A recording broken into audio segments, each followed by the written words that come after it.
Hello students, आज इस video में हम करने वाले हैं polynomials, how to write polynomials in standard form, index form and coefficient form. तो स्टार्ट करते हैं। Polynomial, you know, all the powers of x, it should be non-negative integer. So this is a polynomial. Let us take one example, 3x square plus 5x to the power 4 minus 6. तो आज हम सीखेंगे how to write this polynomial in standard form. Standard form means descending power of variable x. ये x जो कहीं पर भी square then 4 then constant, इसको descending में लिखना है, मतलब सबसे पहले सबसे बड़ी पावर that is 4, then उससे छोटा so 3x square and then minus 6. तो हमने इस पॉलिनोमियल को descending power of variable x लिखा, तो इस फॉर्म को बोलते हैं standard form. Now next is index form. Index form means to write the same polynomial but with missing terms. अगर ध्यान से देखोगे तो इसमें दो टर्म्स नहीं है। कौन कौन सी? एक्स क्यूब, 4 के बाद क्या आना चाहिए? एक्स टू दी पावर 3 नहीं दिया, मतलब ये मिसिंग है। ऐसे ही एक्स स्क्वायर के बाद क्या आना चाहिए? एक्स, वो टर्म भी नहीं दी। तो जब हम इस पॉलिनोमियल को इनकी मिसिंग टर्म के साथ लिखेंगे, अब जो टर्म है ही नहीं उसका कोफिशिएंट क्या हो जाएगा? 0 0। तो जब हम इसके साथ ये मिसिंग टर्म्स को कंबाइन करके लिखेंगे तो उसको हम क्या बोलते हैं? Index form. तो कैसे लिखा जाएगा? 5x to the power 4। अब कौन सी टर्म मिसिंग है? 3 वाली, तो वो लिख देंगे 0x क्यूब। अब किसका टर्न आएगा? स्क्वायर, तो 3x स्क्वायर और फिर x वाली टर्म एंड देन minus 6. तो to write polynomial with all its missing term, that is called index form. Now the coefficient form किसे कहते हैं? To write coefficient of all the terms using round bracket, और बीच में separate करना है using commas. For example 5 0 3 0 minus 6। लेकिन coefficient form में लिखने के लिए ज़रूरी है कि हम इंडेक्स फॉर्म में लिखें। तो क्या स्टेप फॉलो करेंगे? पॉलिनोमियल को पहले स्टैंडर्ड में लिखेंगे, स्टैंडर्ड को इंडेक्स में लिखेंगे और इंडेक्स से हम कहाँ पर आएंगे? कोफिशिएंट पर। और ध्यान में रखना है कि अगर डिग्री 4 है ना, डिग्री हाईएस्ट पावर 4 है तो कितने कोफिशिएंट होंगे? 5, एक उससे ज़्यादा, 1 2 3 4 5। स्टार्ट करते हैं स्टूडेंट्स प्रैक्टिस सेट 3.1, जिसके previous question 1 to 5 already part 1 में हो चुके हैं। स्टार्ट करेंगे 6 से, जिसमें हमें इस पॉलिनोमियल को लिखना है स्टैंडर्ड फॉर्म में। बेटर रहेगा स्टूडेंट्स अगर इस पॉलिनोमियल का नाम नहीं दिया तो इसे नाम दे देते हैं फर्स्ट। लेट, इसे लिख देते हैं pm। वेरिएबल कौन सा है? m ना, तो हमने pm लिख दिया। अब हमें इसे स्टैंडर्ड फॉर्म में लिखना है, तो कैसे लिखेंगे? Highest power m cube, next कौन सा आएगा? 5m and then 3। तो ये हो गई स्टैंडर्ड फॉर्म। चेक कर सकते हैं, पहले पावर 3 देन 1 देन 0।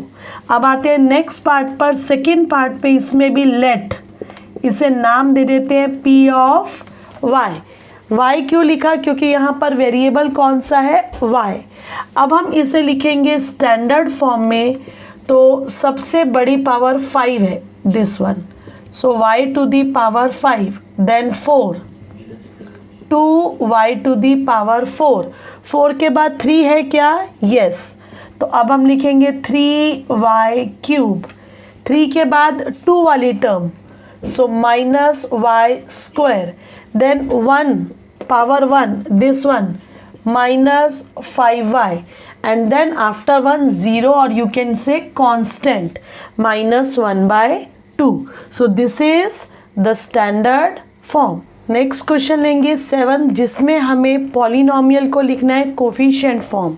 तो मैं पहले ही बता चुकी हूँ, सबसे पहला स्टेप है standard form, then index form and then आते हैं हम कोफिशिएंट फॉर्म में। सो यहाँ पर देखो px ऑलरेडी स्टैंडर्ड फॉर्म में लिखा है, 3 है यहाँ पर, तो 3 के बाद क्या आना चाहिए, 2 जो मिसिंग है। तो जो मिसिंग रहता है उसका कोफिशिएंट हम 0 लिखते हैं, तो हम क्या लिखेंगे 0x²। अब 2 के बाद 1, x वाली टर्म भी मिसिंग है, x² की टर्म मिसिंग है, x की टर्म मिसिंग है, तो दोनों के आगे क्या आ जाएगा 0 एंड देन -2। तो ये हमने इस पॉलिनोमियल को कौन सी फॉर्म में लिखा, इंडेक्स फॉर्म।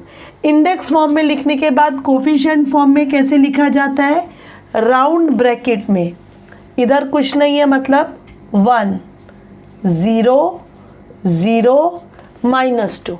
आंसर चेक करना है, डिग्री कितनी है, हाईएस्ट पावर कितनी है 3, तो कितने कोफिशिएंट होने चाहिए 4। अब यहाँ पर डिग्री कितनी है 1, तो कोफिशिएंट्स कितने होने चाहिए 2, तो कैसे लिखेंगे 5y + 0। इसमें कांस्टेंट टर्म नहीं है तो हमने लिख दिया 0, तो ये क्या हो जाएगा 5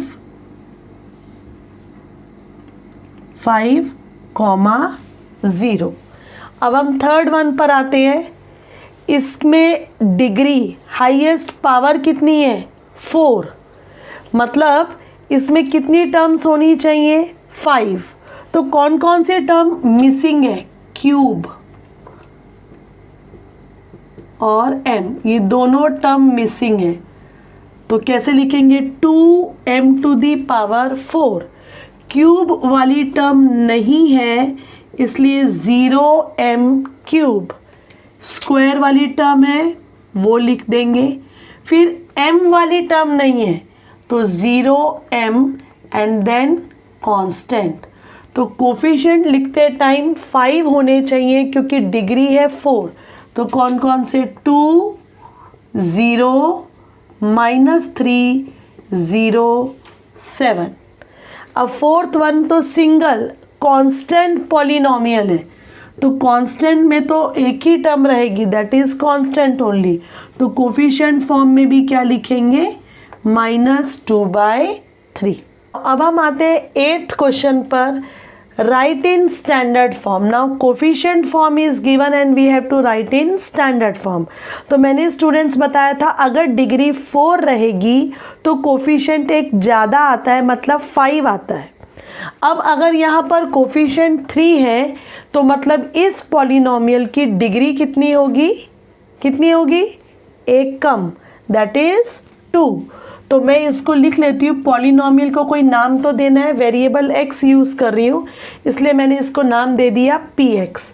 तो अब डिग्री क्योंकि 3 है यहाँ पर, मैं यहाँ एक्सप्लेन करने के लिख देती हूँ, कोफिशिएंट्स कितने हैं 3, तो देयरफॉर डिग्री कितनी होगी 2। तो स्टार्ट करते हैं, 1x² 2x और लास्ट वाली टर्म हमेशा कांस्टेंट, ऐसे लिखना है। समझ में आया, चाहे तो और इजी समझ में आया तो ऐसा लिख लो, इसे छोड़ देना है, ओके। अब इसमें कितनी टर्म्स हैं लिखते हैं, यहाँ पर कोफिशिएंट्स कितने दिखाई दे रहे हैं हमें 5। इसका मतलब डिग्री कितनी होनी चाहिए, कितनी, एक कम ना 4, तो इधर आ जाएगा 4 3 2 1 और ये तो कांस्टेंट रहेगा। तो इसको हम पहले इंडेक्स फॉर्म में लिखते हैं, तो क्या आएगा 5x⁴ 0x³ 0x² 0x -1। अब हमें स्टैंडर्ड फॉर्म में लिखना है तो ज़ीरोज़ लिखने की ज़रूरत नहीं है, हम सिंपली लिख सकते हैं 5x⁴, नीचे लिखती हूँ यहाँ पर 5x⁴ -1, ये हो गई स्टैंडर्ड फॉर्म। थर्ड वाले में आते हैं, थर्ड वाले में कोफिशिएंट्स कितने हैं 1 2 3 4, 4 है नंबर ऑफ कोफिशिएंट्स। सो कितने हैं यहाँ पर 4, सो देयरफॉर डिग्री कितनी हो जाएगी, डिग्री हो जाएगी 4 - 1 दैट इज 3। तो अब इसे लिख देते हैं, यहाँ पर क्या लिखेंगे, डिग्री 3 है ना, 3 2 1, कुछ लिखने की ज़रूरत नहीं इधर, ठीक है। सो -2x³ + 2x² -2x + 2. So in this way students we have completed exercise.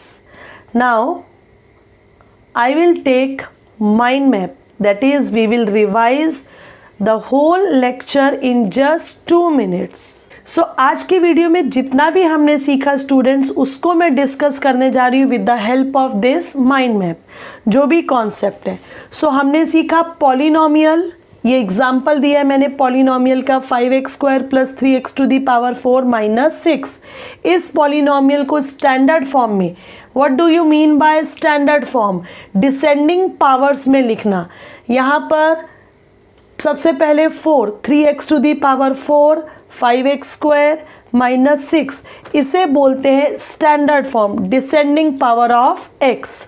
Now index form क्या होता है, राइटिंग मिसिंग टर्म्स ऑल्सो। तो आपने यहाँ देखा मिसिंग टर्म कौन कौन सी है, 3 वाली टर्म यहाँ पर नहीं है, x वाली टर्म x³ और x वाली टर्म्स यहाँ पर नहीं है, तो उन्हें इंक्लूड करना, और इंक्लूड करते टाइम क्योंकि वो यहाँ नहीं है तो उनके कोफिशिएंट्स क्या हो जाएंगे, 0। तो यस, इसे ही हम कहते हैं index form. 3x⁴ missing term लिखा 0x³, देन 5x², उसके बाद x वाली टर्म जो मिसिंग है इसलिए 0x - 6, तो ये हो गई इंडेक्स फॉर्म। देन आता है coefficient form, to write only coefficient, no variable, but उसे लिखा कैसे जाता है, राउंड ब्रैकेट में सेपरेट किया जाता है कॉमास के साथ। तो ये लिख दिया 3 0 5 0 -6। Now what is the relation, how to check कि कुछ कोफिशिएंट में मिसिंग तो नहीं है। तो जितनी भी डिग्री है दैट इज हाईएस्ट पावर 4, उसमें 1 ऐड कर दो, तो कोफिशिएंट्स कितने होने चाहिए, 5, 1 2 3 4 5। So number of coefficient equals two degree of polynomial + 1। इस वीडियो में इतना ही स्टूडेंट्स। अगर ये वीडियो हेल्पफुल लगे तो इसे लाइक ज़रूर कीजिए, शेयर कीजिए अपनी फ्रेंड्स के साथ। Thank you.